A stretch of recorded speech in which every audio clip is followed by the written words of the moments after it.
Well, I'm Melodie Stocks for those who are away from here, and I'm an OBGYN here in Kirksville, and I'm going to talk about herpes today because it sounded fun.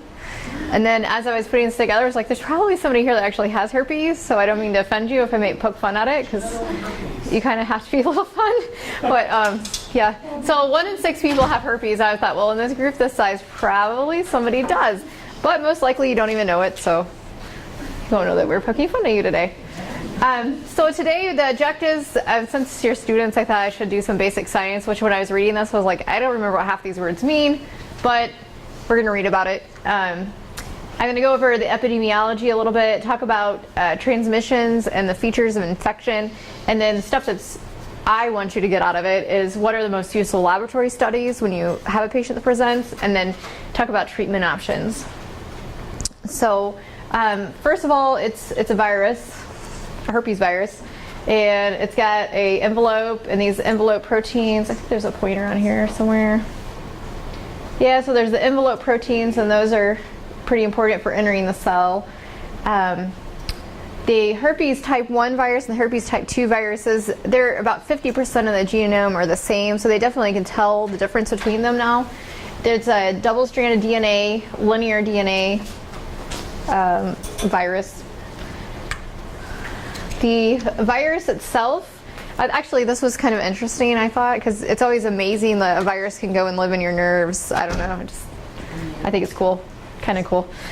So a primary infection, the virus, there's some sort of abrasion in the skin or some sort of break, and the virus comes in contact with epithelial cells, and it'll have a immediate local infection of those cells and start replicating, and so then it initially starts the infection. And then what happens is the virus will actually infect the ganglion of the cells here at the end. So it goes in the cell, starts replicating, comes out, then it starts infecting the nerve. They don't actually know how it gets from this part up into the spinal cord, but somehow it gets from the end to the spinal ganglion, and we don't know how long that takes either. So there's a lot that actually isn't known yet about this, but it'll go up and it'll live in this spinal ganglion, and it doesn't necessarily infect one nerve, so it can affect several nerves, but it's always in the same general dermatomal region as that initial part of the skin they got, or the mucosal membrane, or whatever it is that got infected. And so then what happens, and they don't know what causes it to come out of latency, but something will trigger that to happen, and we know a few things about that, but something happens and it travels back down this nerve, and then it starts replicating in these cells, and that's where you get your recurrences. During the latency period, the virus will reside in approximately 2 to 11% of the ganglionic cells that feed into that area that was infected, so it's not a lot. The more that ganglions that are infected, the more the risk of recurrences, so there's a connection there. And then the T cells, specifically like the CD4 and the CD8 T cells, will be living right next to these nerves in the ganglion. They're juxtaposed to each other, and the more white blood cells in that area, the T cells, the less likely of outbreaks. And I'm not really going to talk very much about HIV and herpes, but one of the reasons that patients with HIV get worse herpes outbreaks is because of that.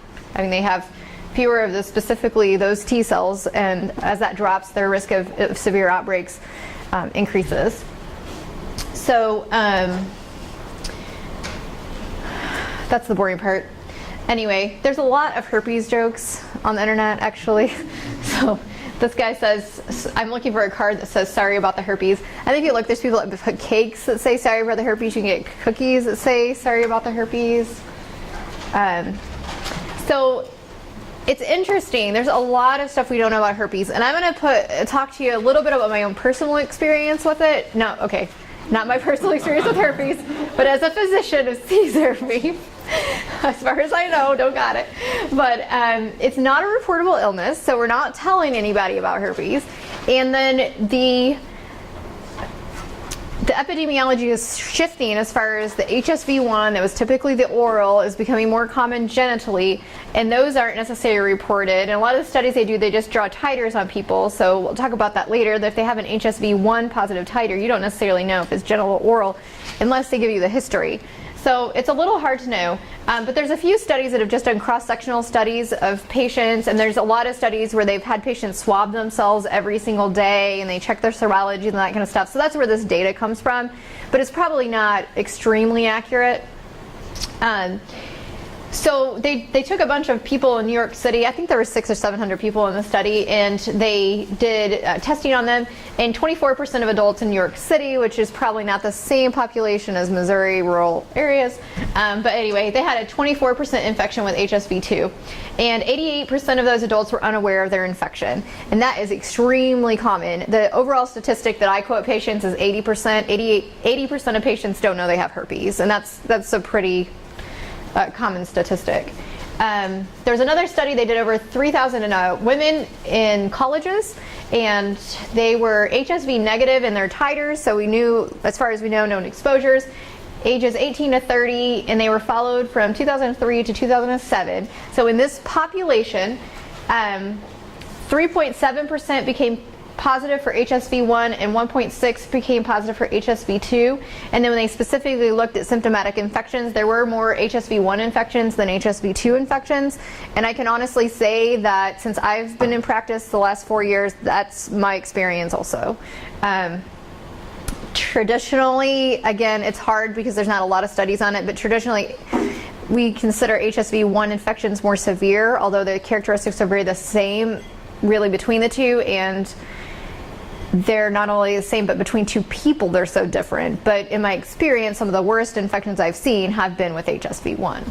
And then more women are infected than men, and we don't really know why that is, but women can get herpes from men more easily than men can get herpes from women. So more women have it.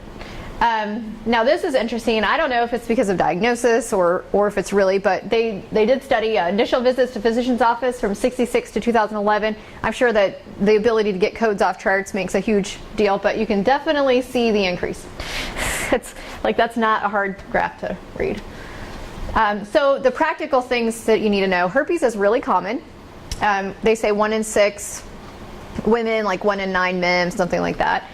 Most people don't know they have it. Asymptomatic herpes is common and contagious, which means you don't know you have it, and then you just give it to somebody else, and they may or may not know they have it, and it's extremely contagious. They used to say herpes was the most common STD, but HPV is actually the most common, and then also trichomonas. But trichomonas is treated and cured, and herpes, as we will see, and all the jokes say, lasts a lifetime. So herpes probably at one time more people have herpes than anything else. So it just depends on your statistics. And I tell patients, if you've ever had sex with someone who's ever had sex with somebody else, you could have herpes. And if you've ever had oral sex ever, even if it's with a monogamous partner, you can have herpes. And that stinks, and that just happened to one of my patients who has been with her husband for like 10 years, and she was 5 or 6 weeks postpartum and had a horrible herpes outbreak that was HSV1. So, and she had, I don't even know that she had oral sex actually at that time frame that he had performed oral sex on her, but and I don't believe that it actually turned out that it was her first time she'd been symptomatic, but it was actually a recurrence of something that she wasn't aware that she had. But it happens, and I try to tell patients about it when we do the serologies, and we'll kind of talk about that. But I don't necessarily want to downplay, because patients, they're really upset when they found out they have herpes, as I would be. But at the same time, it is very common, and it is contagious, and it is something that even if you're not participating in high-risk behaviors, you can still get it. And it's just unfortunate. So I don't think people need to feel like they're a bad person because they have it. So if you're familiar with the game 6 Degrees of Bacon, see people? Okay, so it says, dude, I have some bad news. Yeah, you know Heather? Well, before I hooked up with her, she was dating Sam. Sam used to date Marcia, who hooked up with Nick, and Nick got herpes from Jill, who originally got them from Kevin Bacon. Who probably does have herpes. Okay, so primary infection of herpes. It looks horrible, right? This is a great lunch picture. Yeah, it's bad. Herpes is really bad, although I will say that we will talk about other things that this could be. And I've seen it misdiagnosed. I mean, I've been called at the ER before for things that I'm like, yeah, she's got herpes. And they had no idea. I've had consults on the floors for similar things. I'm like, this is herpes. This is a primary herpes outbreak, and that's why she's so sick. So I want you guys to be able to recognize it, to think about it, because it does present so differently for different people. But this is kind of the classic, very swollen, affects a large area of skin, and then these punched out lesions. So a lot of people think herpes and blisters, but it can be ulcers. Average incubation period, people always want to know this, like, how long have I had it? Well, I don't know. A lot of times you don't know until you get the blood work and stuff back anyway, but average incubation period after an exposure is about 4 days, ranges 2 to 12 days. So it's fairly short. It's not something that you just caught 2 years ago. If it's a primary infection, it's been a fairly current partner. Symptoms are often more severe in women, which is just not fair. This is also not fair. Mean duration of lesions for a primary infection is 19 days. And a primary infection is an initial herpes infection in a patient who was not previously positive for HSV1 or HSV2. So it's the very first time of any herpes simplex virus infection. 67% of patients will have systemic infection. Its symptoms, so they'll have a headache, fever, malaise, myalgias, local pain and itching. 98% will have some sort of symptoms in the area that's infected. Dysuria, painful urination, that is a presenting symptom a lot. Patients that come in, they're like, I can't pee, and they think they have a UTI. I definitely see that. And we had one patient in residency that just had continual dysuria that we kept working up. She had trace blood, and I do not know who thought, I don't know if she had a little fissure in the urethra, who thought to swab her urethra, but it turned out it was herpes. And it took us a while to figure it out, but that's where her symptoms were. Tender lymphadenopathy, I actually do see that a lot with primary cases. Inguinal lymphadenopathy is very classically, if I even find a tender node in a patient, because sometimes that's what they'll present with, is that they come in and they're like, I have this bump here that hurts. So they either have herpes or chlamydia, almost always. You can do it with a UTI and a few other things too, but STD is the first thing I do when they come in with that. And then there's no clear differences, like I said, the symptoms between HSV1 and HSV2, and they can be so different. Some patients are completely asymptomatic. Most patients are completely asymptomatic, or the symptoms are so minimal when they have it the first time, or they can be very severe. Vesicular lesions, ulcers, those punched out lesions, it may present, especially recurrent cases, as fissures. They did a study once that showed like there was a huge, it was 40% or higher of fissures, vaginal fissures. Patients came in with actually herpes simplex. So think about that when that's what the patient's coming in. And it can present anywhere in the boxer shorts area. That's always stuck with me. And I've actually diagnosed several patients that were in their 60s and 70s with herpes simplex that had it in the gluteal cleft. Then they just said, I keep getting these sores here, and they'd been told that it was shingles for a long, long time, but it was actually herpes simplex. So anywhere boxer shorts would cover could be, and we'll kind of talk about that right here. So it affects the dermatomes, right? So you can get an infection. Let's say you get your first herpes lesion here. Well, your patient may come in with anal herpes, and that does not mean that they've had anal intercourse. Well, maybe they have, but not necessarily. So anywhere in this dermatome, wherever it's infected, it's going to infect that same dermatome. So the initial lesion and then the recurrences do not necessarily have to be in the same place. The other thing is herpes. You look down on the leg and the foot and then down at the toe. Herpes of the toe has been described. It does happen actually too, so it can go that far. It's great, isn't it? Yeah. And it's typically sacral and lower lumbar nerves. So extragenital manifestations, distant skin lesions, like I said, it can go other places. And like 20% of the time is actually further away. Aseptic meningitis, 8% of primary infections have this, and sometimes has been reported up to 20 and 25% of patients with that. So that was interesting. And then sacral autonomic nervous system dysfunction, this is urinary retention. And when I was reading, they talked about if you have a patient that can't pee, that's a very common complaint with a severe primary outbreak or even a recurrent outbreak. But sometimes they seriously can't pee, like they can't pee. So it's important to realize that. Distant skin lesions, and then there's the complications of primary infection actually are very rare, but meningitis, those kind of things. Viremia is very high in these patients too. So, oh, my bonus question. Okay. So I'll ask you guys because you're here. Does anybody know what this is called? Yeah, it's a herpetic whitlow. And actually, I kind of forgot that, and it can be HSV1 or 2, but I had a patient who postpartum actually she's like, my finger is swollen and blistering. I'm like, I think that is something. Anyway, so you can get herpes simplex. Actually, any place in your body can get it. Just some places are more susceptible than others. Okay, so we're going to do a case and I'll ask you guys questions. Does anybody have any questions yet? All right, so non-primary infection. So this is a little confusing because I would tend to call it, which is wrong apparently, but if the patient already has HSV1 and they have a new HSV2 infection, I would call that a primary HSV2 infection. That's not right.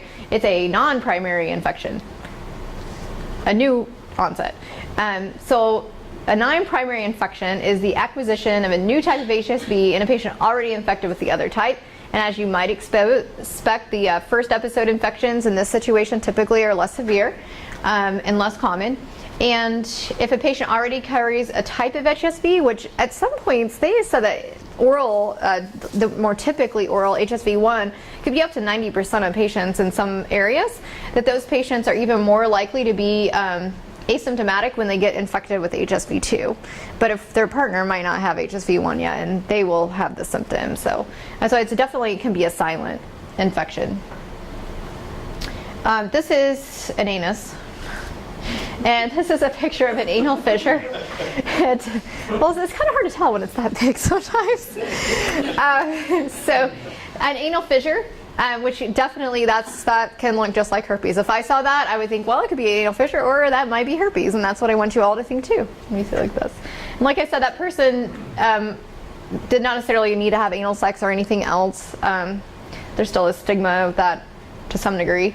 So people always are so concerned that you think that about them. I don't really know why, because a lot of my patients have anal sex and they're very happy to tell me that. So, but certainly you could get it from anal sex, but it doesn't have to be.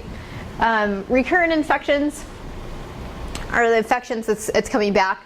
They're typically less severe than a primary infection. The mean duration of these is 10 days. So whether lesions are lasting almost 20 days in some patients for the first infection, they can last up to 10 days, which is still too long if they hurt. These are very, very painful. How many people here have seen a herpes outbreak in the room? I mean, okay. So they're very painful. The lesions shed virus for 2 to 5 days. And the HSV1 is less likely to reoccur than HSV2, which is 1+. I usually try to say the positives to patients. So if they have HSV1 and it's particularly bad, I'm like, well, it might not come back. Most of the recurrences occur in the first year, but they can still recur, and it really changes from one patient to the next. Treating the primary infection, like you're like, okay, this is a primary infection, I'm going to get acyclovir on track, does not influence their rate of recurrence at all. So it influences the duration of their symptoms and how they feel, but whether or not they get recurrences because of treatment at that initial episode does not change. So you're not going to prevent it from getting into the spinal ganglia. So asymptomatic infections can be primary or recurrent, and I mean usually the patients don't know that they have them, obviously, so these are picked up through sometimes blood screening, so patients never had an infection and we just pick them up, and mostly it's in studies, so they're being swabbed and they don't have any symptoms and the swab turns up positive. Detection by culture or PCR of the tissues of the patient during a time of viral shedding, and 25% of recurrences are completely asymptomatic. The time of shedding, or how common you're shedding, 26% of days in that first year. So 1 in 4 days that patient may not have any symptoms at all or very mild symptoms, but they're still shedding the herpes virus, so they're still infectious. Shedding is more common with HSV2 than HSV1, and shedding after 10 years of infection is 2 to 10% of days that they've seen in studies, and again, this is where there's like swabbing somebody every single day to see how often they turn positive. Again, I'm not going to talk about pregnancy and herpes either, because there's just too much to talk about. But this is why we suppress women with our herpes that are positive for herpes during the last part of their pregnancy, because those patients may not have any signs of genital herpes when you look at their bottoms, they come to deliver, but they still may be shedding virus at that time. So we want to decrease their shedding rates. All right, So this is our characters for our case. They're cute, aren't they? Okay, so this patient's coming in and she's got the worst yeast infection ever. And she's a 19-year-old female who presents to the emergency department with a chief complaint of a yeast infection that's so bad she cannot pee. That's like my first clue. As soon as they call on the phone, they're like, she says she has a yeast infection so bad she can't pee. I'm like, she's got herpes. Well, she might not, but it's the first thing I think of. It started last night and it's worsened through the day. So we'll ask St. Joe first, if you guys want to come off mute. What kind of questions do you want to ask our patient? I never felt like this before. Come on. Your turn next. Has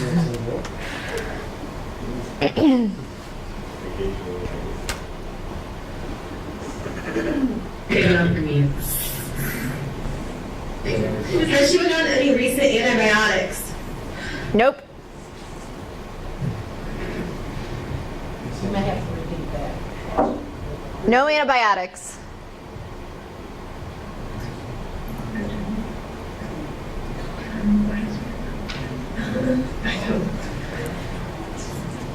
One more question. Her last sexual encounter. Her last sexual encounter? Like every day last week.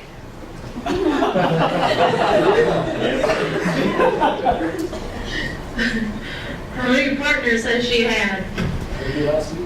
She doesn't really remember, but she's had a few. Definitely a few. So many people have no clue, honestly. They have no idea.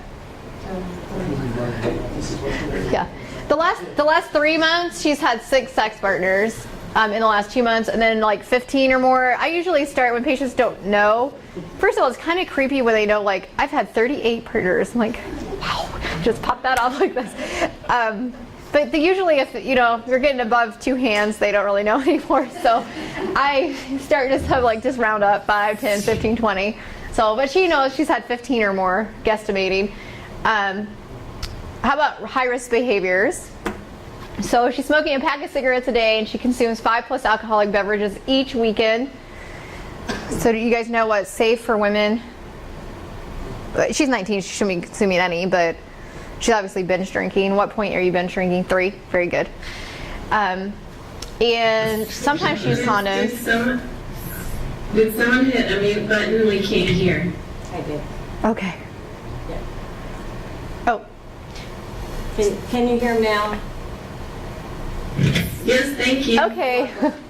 So she's got no previous medical or surgical family history. She's smoking a pack of cigarettes a day, and she consumes 5 or more alcoholic beverages on the weekend. She can't remember. And then she's had 3 sex partners in the last 2 months, 15 or more lifetime partners, and sometimes she uses condoms. And she's never had sexually transmitted infection testing, so therefore she's never had any infections, ever. So we're going to ask her what kind of symptoms she has, right? That's the next step, review of symptoms. So she's got headache, and she's got malaise, and she's hurting all over, and she can't walk, and her pants hurt, and she's having chills, and she has this white vaginal discharge, so obviously she has a yeast infection, and no odor. So here's our exam findings. She's BMI is 21, she's got a temp of 101.4, pulse 86, blood pressure 110/60, and a respiratory rate of 16. She's hyperventilating almost because of her herpes. I'm giving you the diagnosis because I kind of figured that out.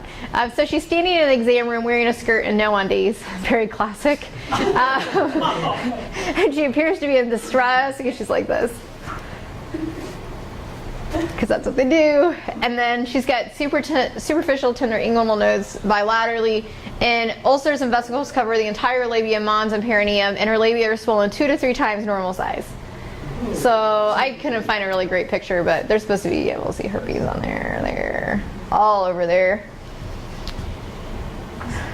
Okay, so differential diagnosis. I was going to ask you this, but I put it up there. So syphilis, never seen it. I hope I would recognize it someday if I did. And chancroid, never seen that either. But if it's an ulcer, that's supposed to be Ann. Yeast infection, it's still on the list. If you had a patient, here I'll ask somebody in Cape Girardeau, if you have a patient with a yeast infection that's that bad, what's the next thought that crosses your mind? In this patient specifically.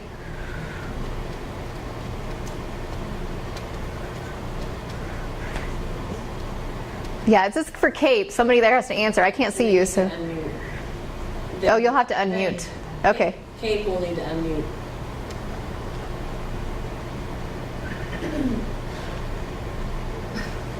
They're thinking. That's not Kate. They can keep thinking.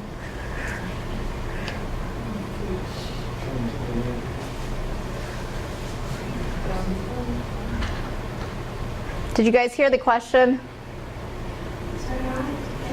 No. Okay, well, I should tell you your question again before we expect you to answer. So this lady, if she actually has a yeast infection, so we say she comes in, we'll do a KOH, she has hyphae, what's the first thing you should think? What's the next thought that pops in your mind if she comes in with a yeast infection this bad that she can't wear underwear? She's 19 years old.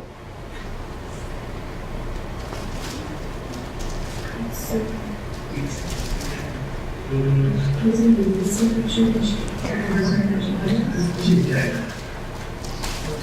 she immune compromised? Yeah. So the most common thing I would see in that group is it's not HIV. I'll give you that. So you would test her for that. I think I hear somebody saying it. Diabetes? Yes. Yes. Found that a few times. So diabetes. They have terrible, terrible yeast infections sometimes, especially patients that are type 1 or they're type 2 and they're running 300 or 400. They'll have these horrible yeast infections that look a lot like herpes because you can get the fissures, you get the white discharge, you can get plaques. It looks very similar in the inflammation. But she doesn't have diabetes. So we have, good job, we have a yeast infection, a drug eruption, so Stevens-Johnson syndrome. Again, hate to see that, but it could happen. Contact dermatitis, that can be severe. So, were you on with me when I had the lady that put denture cream on her bottom? Yeah. Okay, so polydent on the vulva. That's really bad. And it doesn't really wash off because it's like cement-like and meant to be in your... Yeah. Anyway, so that was like really bad. You couldn't touch her bottom either. She was like 90-something years old and didn't read English, so she mixed it up with her A&D ointment because she was already having symptoms, so it was just like insult on injury, and it was horrible. I think after about 8 months of treatment, she was back to like almost normal. But yeah, so don't put denture cream on your bottom, ever. Lichen sclerosis, lichen simplex chronicus, lichen planus, all the lichens, they can be bad. And the Behçet's disease is also something that you can see. This is Behçet's disease. These are the patients that get ulcers in their mouths, like the aphthous ulcers, lots of them on their tongue, other mucosal surfaces, but they definitely can look like herpes, and it recurs also. So it's not automatically herpes. So, what are we going to do next? Let's see. We have Cape. Have we talked to Springfield yet? I don't think so. Okay, Springfield, you're up. So you have your lady in there, and you looked at her bottom, and so then you have to decide what you're going to order. So I put some choices up here. There's a thin prep vial. There's some viral culture media, an Aptimate vaginal swab transport media, and a red top serum tube.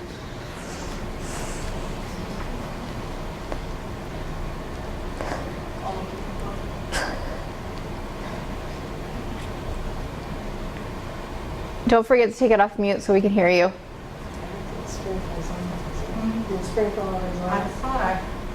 I thought someone said Springfield joined, but Are you there? Now they can just not say anything, we never know. These guys are frozen. All right, we'll try. is that Kate? That's Kate and they're frozen. No, that's too bad. I heard it was 70-something. Okay, well, I'll ask the people in this room. So what are we going to do next for laboratory studies? First of all, do them, okay? They show up to the ER, do something. It's really helpful. I don't know how many patients I'm like, yeah, they told me I had herpes. Did they do any testing? Nope. Like, well, maybe you did, maybe you didn't. That's something that people kind of need to know. if they have it or not, because they're probably going to spread it around. So ThinPrep Pap test, you can run a herpes test off this. This is a viral culture media. You can run PCR and culture off of this. Aptima swab is what you gonorrhea chlamydia test for. You can run a herpes PCR off this. And serum testing, I would like it if the patient's got the blood work done, but that's not as crucial as actually swabbing the lesions. But so all of the above are options. The trick is the lab. Whatever lab they're going to send to has their preference. It doesn't mean they can't do it, but they may call and tell you that they can't do it, which is really annoying. But it is possible to get it off of all of the above. So the little swab that you do for cultures, for bacterial cultures, that won't work, obviously. So I wanted to get on this link, see if it works. Okay, so this is LabCorp, and they're the ones that are synced into our EMR. And if you just search in HSV, this is the first page of 40 options. So there's a lot of tests that you can order for herpes, a lot of tests. And I really want you all to pay attention and get out of what do you order. I want you to know what you order, because you can order just like anything else. You can order a lot of tests, but some of them are completely worthless. So don't do that. It's just spending money that you don't need to spend. So I don't know what the other sites probably can't see. It's too small for on the video, but the there's some choices in here, and I don't think I'm up quite to the top. Okay, so there's some choices on here of things that you can order. Can you guys see that well enough to see? Okay, so first of all, for the swabs, what would you pick? You don't have to tell me the test number, you can read out the name of it. Do you know what would you pick for the Culture and typing.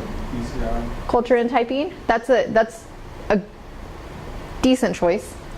That's not what I would pick, but that's a decent choice. PCR. First one. Yeah, so the very first one on the list, that's kind of handy too, so if you ever go to this website. So this is actually type, it's hard to know if it's type specific or not with this specific, the way it's labeled here, but if you actually click on that link, it is type specific. So it'll tell you specifically if it's a type 1 or a type 2. So I personally would pick PCR, and we'll talk about that. And then for a blood test, there's a lot of options for that also on here. So what would you guys order for a blood work for a patient who comes in, this specific patient? Antibodies. Yep, so we have type 2 specific antibodies, IgG. We have types 1 and 2 IgG, types 1 and 2 IgG evaluation with reflex to herpes type 1 and 2 specific, type 1 specific, types 1 and 2 specifics, type specific immunoblot, types 1 and 2 IgMs indirect. Here's a type 1 and 2 IgM ELISA essentially. So there's a lot of choices. So what you need to learn right now is never order IgM, okay? And if we have a type specific option, pick that, always. So let's see if I get back to my. How expensive are those tests? Well, that's a good question. I have no idea how expensive they are, but I do know PCR is more expensive than on culture. As far as like how much our lab charges for them, I have no idea. How much patients pay for them? Not much, if anything, because it is part of preventative health and sexually transmitted disease testing, especially with the Affordable Care Act. They're fairly well covered. And it's one of those things I don't feel like you need a diagnosis because it's a lifetime infection. You only need a diagnosis once. You don't need to repeat it. So it's a one-time test generally, unless your patient is having lots of partners and you have to repeatedly test them. But it's a one-time test. And I feel like it's worth the money for whatever it's going to cost to get an answer versus some of the tests where you don't necessarily get an answer. So I specifically do PCR. Viral culture is cheaper, but the sensitivity is only about 50%. And it's really only gonna pick up your lesions if you catch them early. So by the time they look ulcerative like those others, you might get them, especially in that severe of an infection. And in primary infection, it's more likely. A recurrent infection, there's not as much virus shed out, so it's a lot harder to get it. But it's best if you can unroof the vesicle and then test the fluid. If you do that, there's a very high likelihood that if your sample is taken care of properly, that you can get a result. But what if your sample like sits on a shelf somewhere, and I mean they are stable, but there's so many things happen to them that it just, the culture, growing something out is always harder.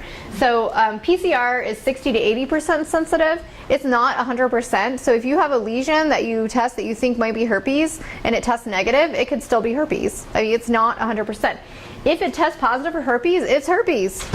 That's it. It's like, I've even had patients like call and they're like, are you sure? Yes. You have sores and it's positive. Like, yes. So you want to do this, and I will unroof them with either a cotton swab, or I've taken scalpels before and just like peeled off that first layer. They hurt already, they don't feel it. To do that, that's better than positing lesions of fissures.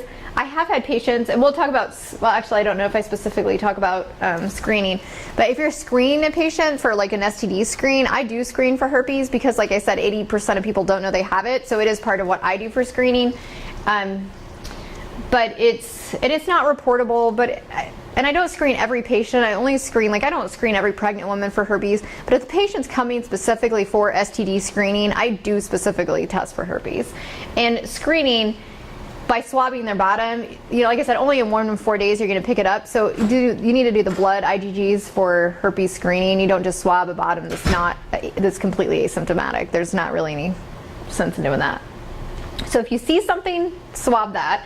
And then if you're going to test in the blood, you want to test for type-specific IgGs.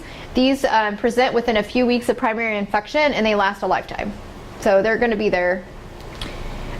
Not useful test, the zinc smear. I've seen one of those when I was on pathology in the like file of things they kept. And actually it was the pathologist's own cold sores that he did. He made a zinc smear of it so we could see it, which was kind of gross. But anyway, it has poor sensitivity and specificity, and it's not type specific. So maybe if it's positive, your patient has herpes, but you don't even know for sure, and then it's not going to tell you what type they have. IgM is not helpful in determining recurrences. It can fluctuate whether they're recurring at that time or not recurring at that time. So you will read, I've even had like one of the MFMs, he was like, you need to order the IgMs, but you don't. You do not need to order IgMs. Serologic testing that is not specify the type is also not very helpful. So this patient's test results, let's see, who was St. Joe? We'll give you this question, St. Joe. So the lesion PCR test is positive for HSV1 and HSV2 negative, and then the serum HSV IgGs type 1 and type 2 are negative. So what's this patient's diagnosis?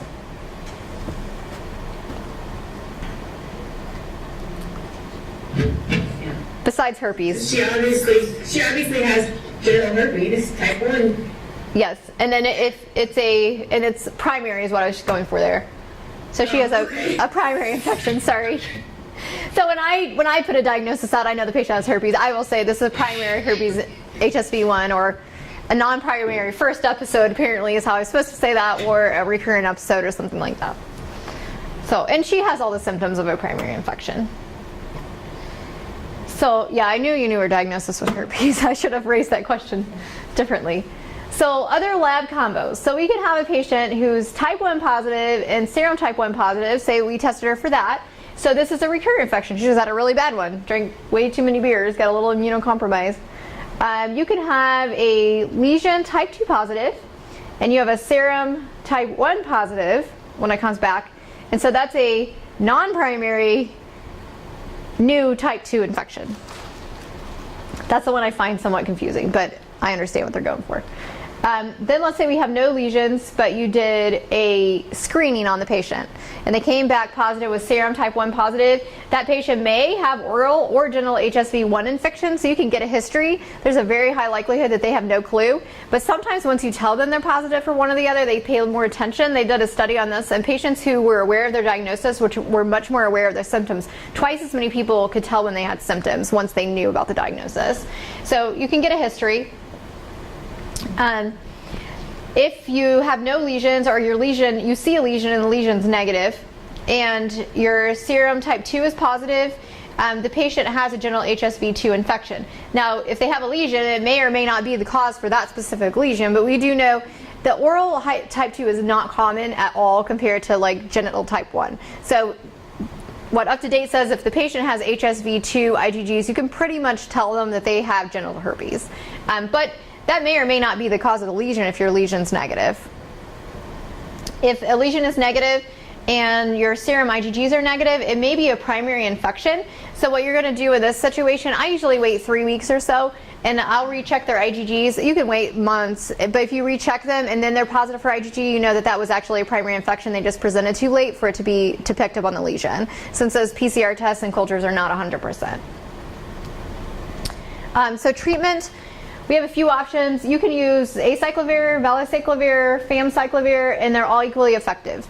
Valacyclovir and famciclovir are more bioavailability, so these are 2 times once daily dosing. They're also more expensive. And apparently right now Medicaid prefers brand name Valtrex. You never know. Anyway, that's a change, so then we have to rechange everybody's thing. So I give them what their insurance will pay for, because they're not especially cheap. Actually, I think acyclovir may be on the $4 list at Walmart. Actually, I know it's on the $4 list at Walmart. They just don't give you enough for $4 for what you need, but it's there. Initiation within 72 hours of the initial lesion can shorten the duration of the infection by days to weeks. So if you can get that in there, it's helpful for the patient to start it. It also decreases the risk of complicated primary infection. So if you can get your patient on the antiviral medication, there's a less risk of meningitis or the sacral radiculitis, where they can't pee. There's autonomic symptoms. And your treatment duration, depending on who you read, is 7 to 10 days. I probably just depend on the severity of the infection. A lot of the patients have trouble with compliance to the medications because of the frequency of dosing. So you can tell them 10 days and you might get it in for 7.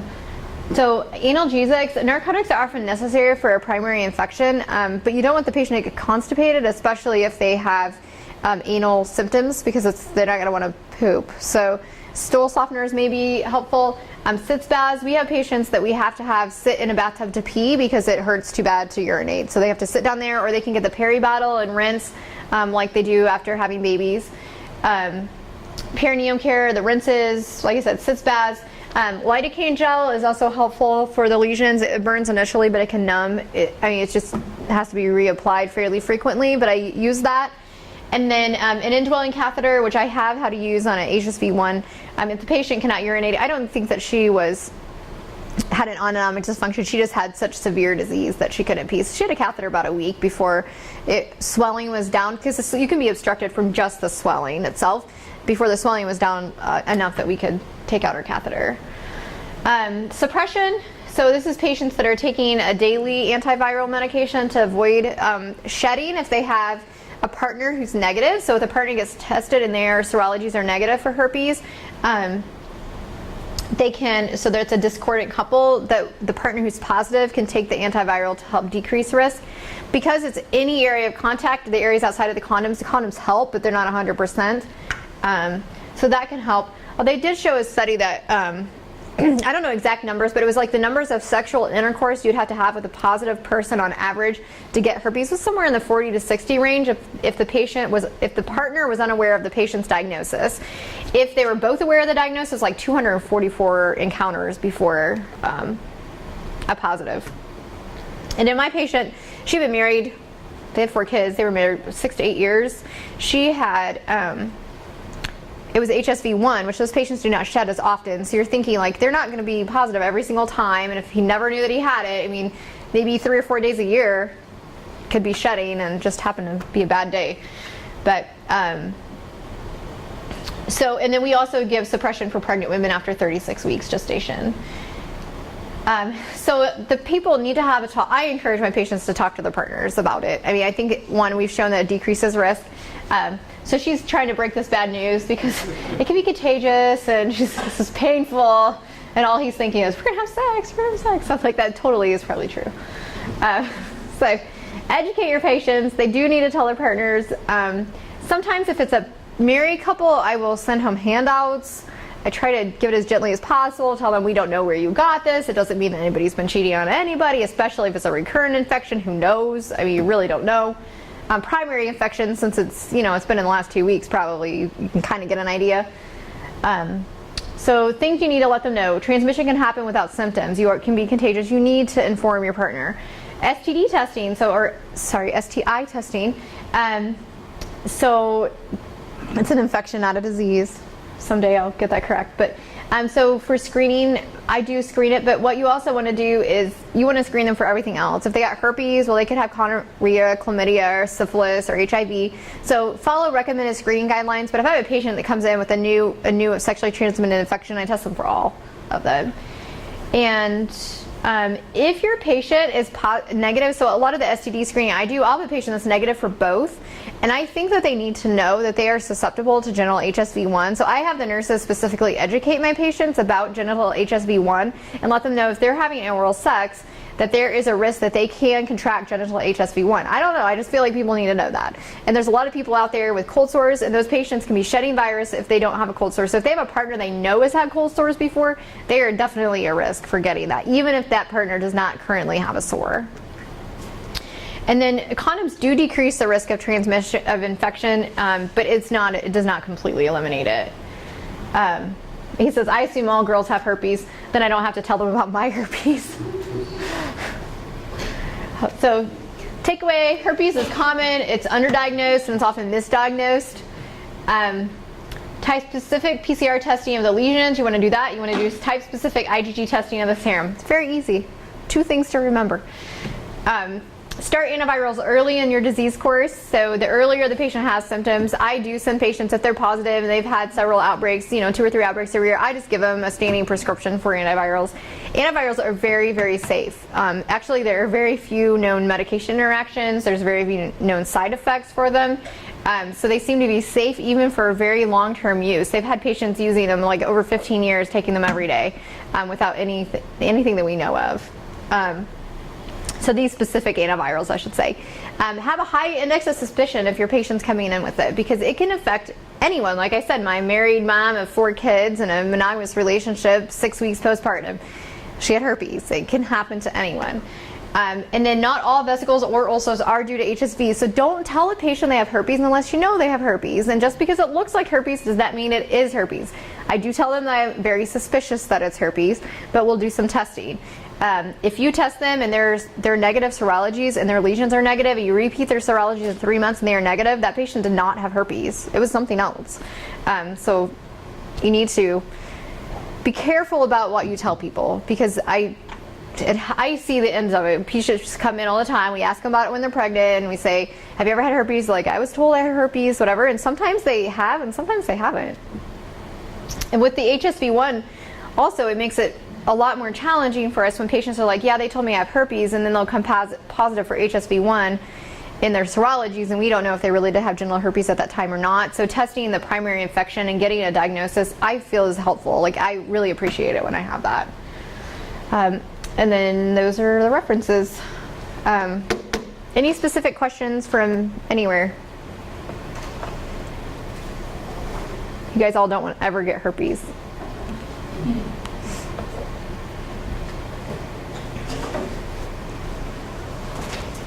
All right.